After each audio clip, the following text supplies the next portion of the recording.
Desde que foram comprovados os malefícios do cigarro, fumar deixou de ser sinônimo de elegância. Hoje sabemos que são mais de 40 doenças relacionadas ao tabagismo, que diminuem o tempo de vida em 10 anos para os homens e 14 para as mulheres. Geralmente a fase que se inicia o cigarro é 16, é 15, é 14, é 13, é quando exige uma necessidade de autoafirmação, né?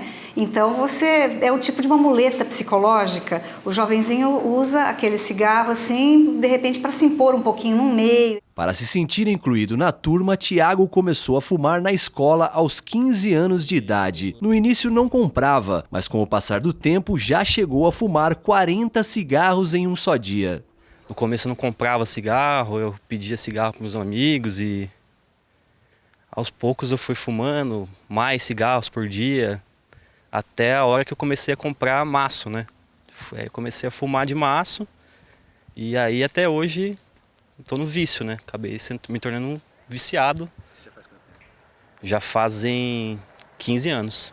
O cigarro, assim como outros derivados do tabaco, não possui quantidade segura de consumo. Sua fumaça tem mais de 4.700 substâncias tóxicas e cancerígenas. O tabaco, o tabagismo acarreta inúmeras enfermidades em todos os órgãos praticamente, né? Aumenta muito o número de cânceres, até de bexiga, não só de pulmão, de garganta, de laringe.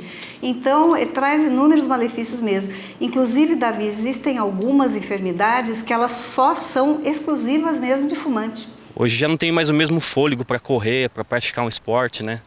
Não é a mesma coisa de quando eu não fumava, né?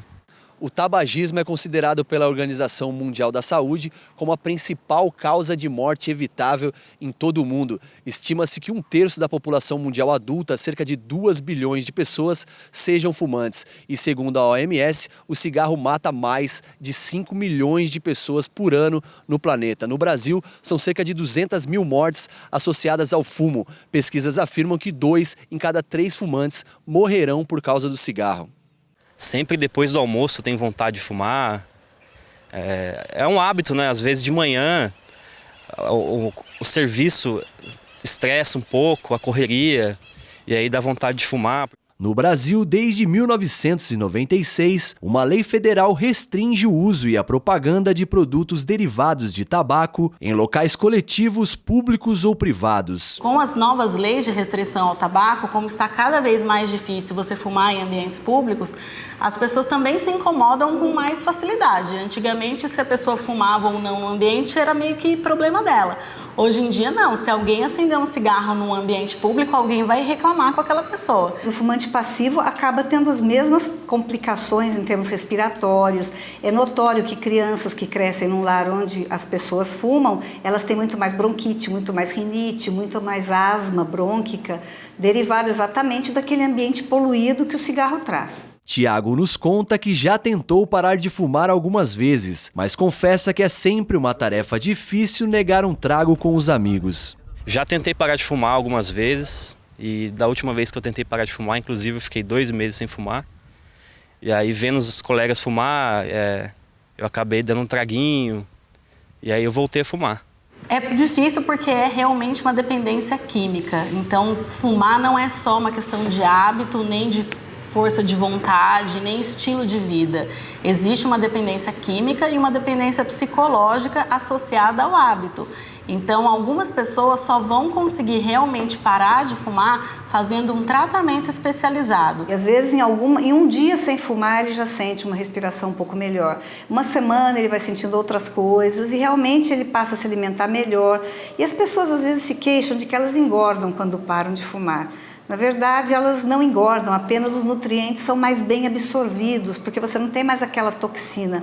O organismo gasta muita energia e trabalha muito para eliminar toda essa toxina que o cigarro traz. Dados do Ministério da Saúde apontam que de cada 3 fumantes, praticamente 1 parou de fumar nos últimos 9 anos no Brasil. O índice demonstra queda de 30% no número de usuários. É difícil parar de fumar, mas não é impossível.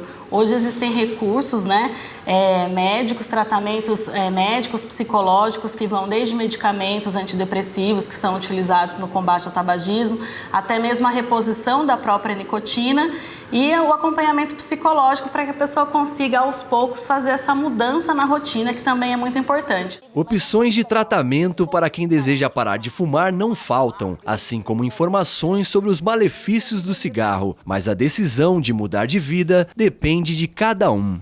Eu pretendo parar de fumar em breve, muito breve, assim. Eu tenho...